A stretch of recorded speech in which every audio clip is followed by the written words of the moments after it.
Are you brave enough to hear stories that will make your skin crawl? Join us as we delve into 3 real-life tales of terror, encounters with the unknown, whispers in the dark, and haunted places that still hold secrets. Prepare yourself for a journey into the chilling, the inexplicable, and the unforgettable. Story 1. The Last Customer Setting. A 24-hour diner in a small town. Jason had worked the night shift at this diner for years. Every night was the same. The yellow neon lights cast long, eerie shadows on the walls, and the only sounds were the gurgle of the coffee machine, the sizzle from the kitchen, and the steady drip of the sink. The diner was almost always empty during the late hours, with only the occasional trucker stopping by for a midnight snack. The night clocked in at 2 a.m., close to the end of his shift. Jason was ready to clean up and leave for the day. But then, a man walked in. He was tall but unnaturally thin, with hollow cheeks and pale, sallow skin. His clothes looked like they were from the 1950s, worn and frayed at the cuffs. His hair was a tangled mess, as if he hadn't touched a comb in weeks. A strange, rancid odor seemed to follow him as he approached the counter. "Good evening," Jason said, trying to keep his voice steady despite the cold prickle of fear creeping up his spine. The man nodded once but didn't say a word. His eyes were cold, void of emotion, fixed on Jason with an intensity that was unsettling. Jason glanced away, trying to shake off the unease. He was used to the odd late-night customer, but there was something distinctly wrong about this one. "Black coffee, please," the man said, his voice deep and hoarse. Jason quickly prepared the coffee, forcing himself to act normal, though every nerve in his body screamed to run. The rich, dark aroma of the brew filled the air, masking the stench that seemed to radiate from the man. When Jason handed the coffee over, the man's hand brushed against his. It was cold, ice cold, as though the man's hand were a block of frozen flesh. Jason recoiled, the hair on the back of his neck standing on end as he quickly looked away, trying to steady his heartbeat. The man took a sip without taking his eyes off Jason. He didn't blink, didn't smile. He just stared. Jason felt his throat tighten, his palms slick with sweat. The silence grew oppressive until a small sound shattered it. A faint thud came from the far corner of the room. Jason's heart lurched, and he turned to see nothing but shadows dancing in the dim light. When he looked back, the man had stood up. He placed a crisp $5 bill on the counter and glanced around the diner as if seeing something Jason couldn't. "Thank you," the man said, his voice so soft it was barely audible. Jason's hands trembled as he picked up the bill and stared at it, feeling a cold shiver wash over him. The bill was pristine, with the date printed boldly, 1957. The man turned and stepped outside, blending into the dark night with unnatural speed. Jason rushed to the window and looked out into the night, but the man was gone, completely vanished. Adrenaline surged as Jason scanned the security footage. His heart sank when he realized there was no trace of the man. The screen showed only Jason standing behind the counter, eyes wide, hands clutching the coffee cup, a look of pure terror on his face. The rest of the shift passed in a daze. Jason couldn't stop thinking about the man and the strange bill. The neon lights flickered as if in sync with his rapid heartbeat. Every time Jason turned his head, he felt the cold presence of eyes watching him from the shadows. He couldn't tell if he was imagining it or if the man had truly left behind a piece of him in the diner. When the morning crew arrived, Jason was still there, eyes red and sleepless, clutching the $5 bill like a talisman. He never spoke of that night to anyone, but he couldn't bring himself to touch the bill again for fear that it might disappear, or worse, that the man might come back. Story 2. The Whispers from the Basement. Mia had been a night nurse for 5 years, but tonight felt different. The halls were unusually silent, and the flickering fluorescent lights seemed to cast strange, shifting shadows. The hospital had been closed for over a decade, but the security team kept the building open for minor upkeep and to monitor it for trespassers. Mia was part of the skeleton crew tasked with checking the entire building every night, a job that had grown more unnerving with each passing month. The clock read 2:30 a.m. Mia made her way down the long, echoing corridor, the sound of her footsteps amplified with each step. The silence was thick, almost tangible, broken only by the occasional creak of the old wooden floors. The building seemed to breathe, the pipes groaning as if they were speaking to her in a language she couldn't understand. She paused at the entrance to the basement, the steel door cold and heavy under her touch. A shiver ran down her spine as she pushed it open, the hinges moaning in protest. The basement was vast, filled with abandoned hospital beds, gurneys, and medical equipment cloaked in dust. The air was damp, heavy with the scent of decay, and the faint hum of electricity in the distance buzzed like a swarm of angry bees. Mia took a deep breath and stepped inside, the door creaking shut behind her. The room seemed to grow darker as she walked, the weak glow of her flashlight barely pushing back the shadows. As she passed an old rusted gurney, she heard it, a faint whisper, like someone was speaking just out of reach. "Help me!"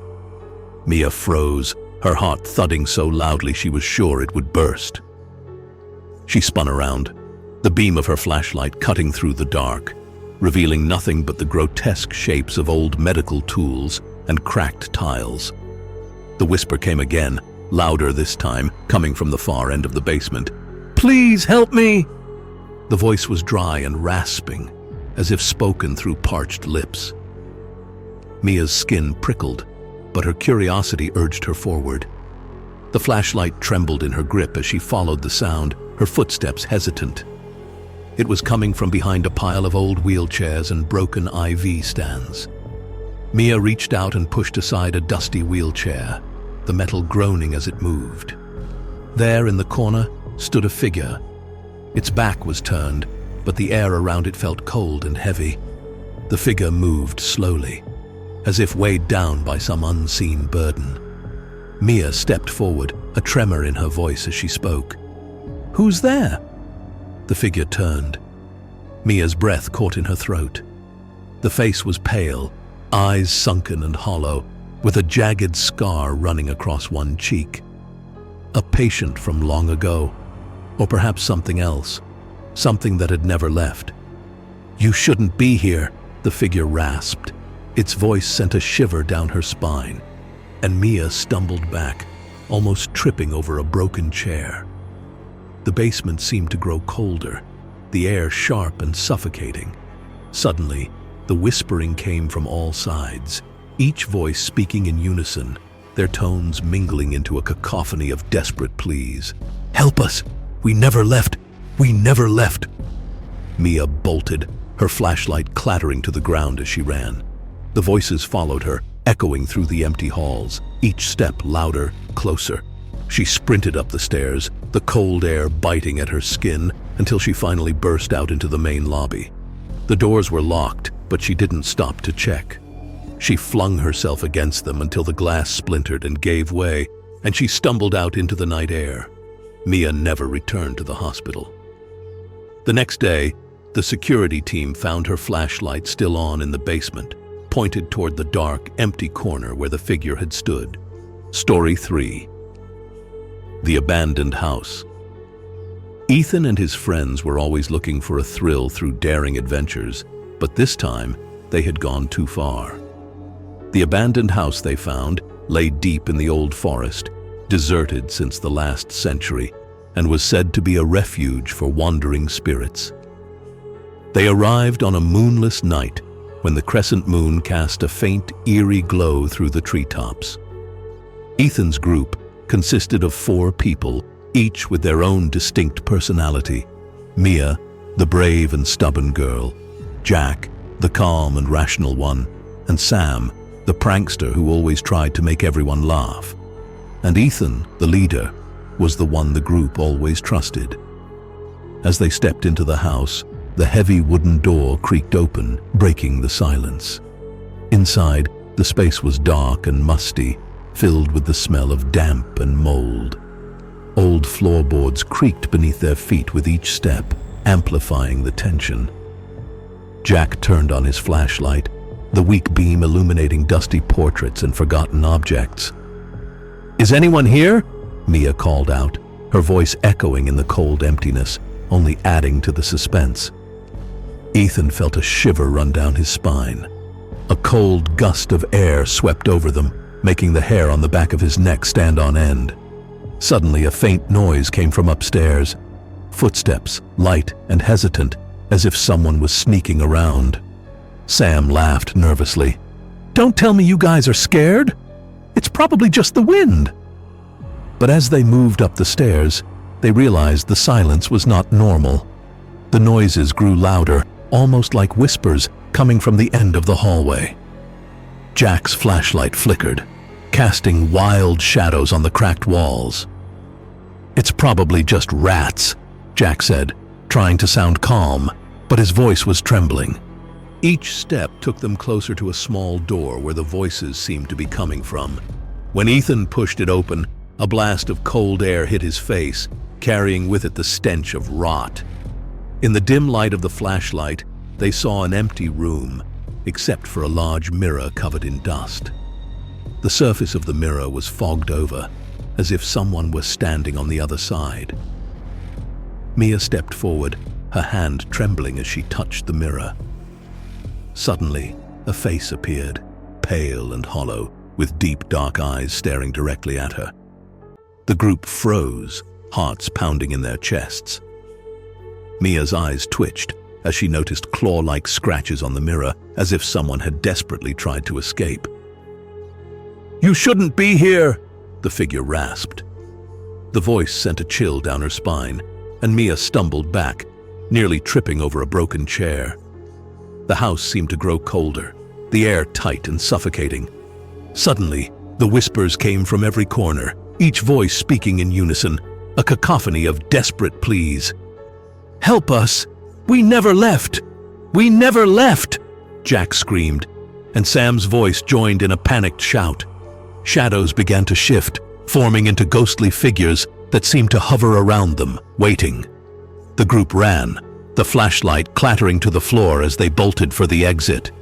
The voices followed, echoing through the dark hallways, each step growing louder and closer. They burst out into the moonlight, gasping for air, but when they looked back, the front door slammed shut as if held by an unseen force. On the glass, they could see smudged handprints, as if someone or something had tried to reach out and stop them. Ethan and his friends never returned to the house.